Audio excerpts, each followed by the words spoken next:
Just wanting to get centered, because right now your leg is over the center line. So when I okay, I'll scoot over a little more. I'm not going to be in the middle. No, it's fine. That's all I was saying. You're not supposed to be in the middle. I'm not trying to be in the middle. I'm trying to. to. When you see. Hey guys, how's it going? We're Noble Salute Fencing. I'm Gerson. This is John. No,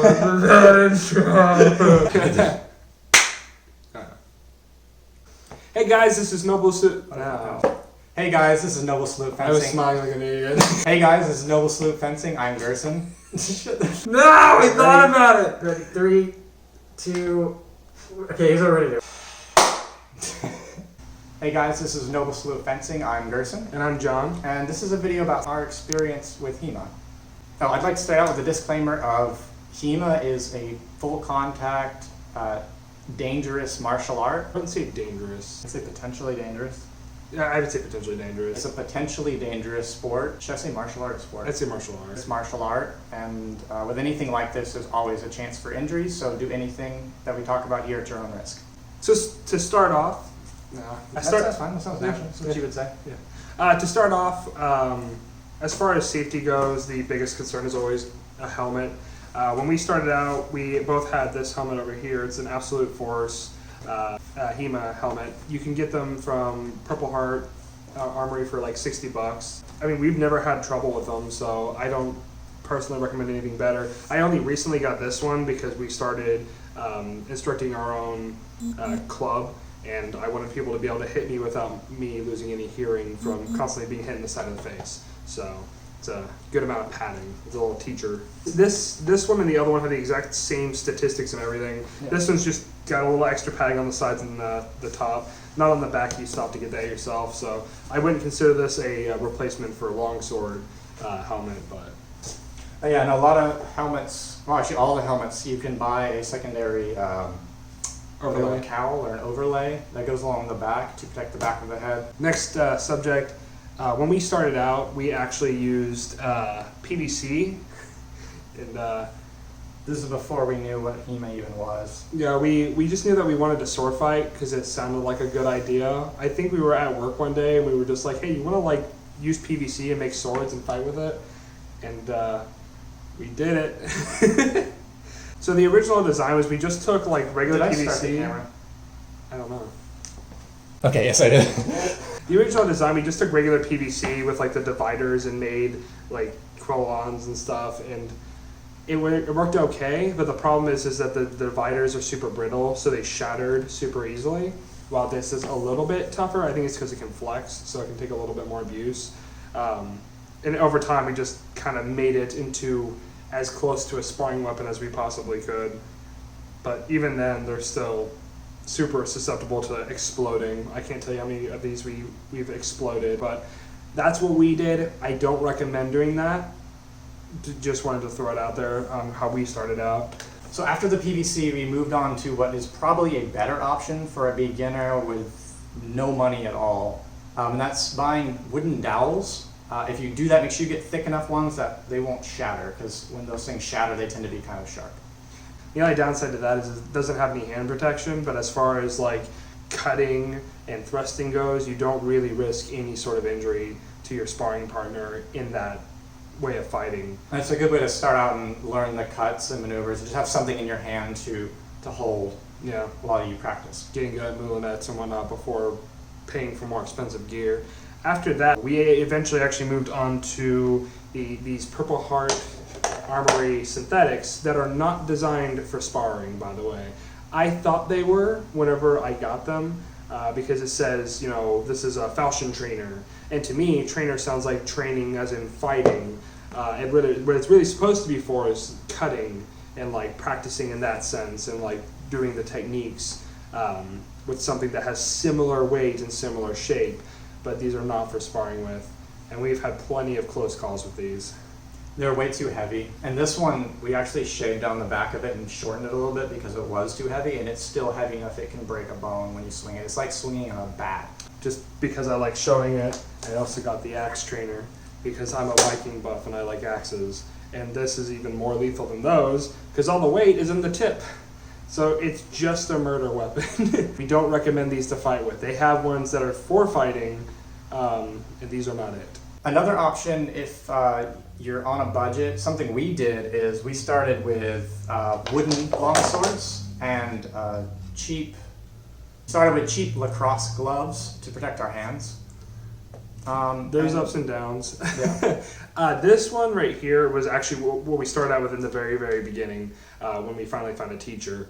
And they're definitely not good for fighting with. It's a solid wood. You can see we did fight with it. There's some dents in there if you can see them from the camera. I don't know how much they cost, but this is a much better option if you're planning on actually sparring, because that's what it's made for. This is a kendo stick that we taped to kind of give it more of a shape of a longsword. But honestly, 2 kendo sticks or 2 dowels or something wooden is a good cheap option to get started. If I remember correctly, these are about $15 on Amazon for one, so it's like $30 for 2. So it's definitely the cheapest and, in my opinion, the safest starting option to start working with longsword. And then of course, there's always the red Dragon Armoury longsword that's synthetic. I love it. I hear a lot of people give it some flack. I think it's because they're kind of flexy, but as far as properly portraying what it is to wield a longsword without being a metal longsword, especially for beginners who shouldn't be swinging very aggressively with a metal longsword when they start out, I think this is the perfect replacement. I think right now it's like $50 on Amazon. When I got it, it was $80, and I went ahead and just bit the bullet on that because I wanted to start doing longsword. But yeah, now they've gone significantly down in price. They're much cheaper, definitely more affordable. I enjoy them. I think we still fight with them. They haven't caused any serious injuries. There's still the injury of, like, if you get hit too hard, you'll have some bruises, or you're not trying to kill your sparring partner. But I like it.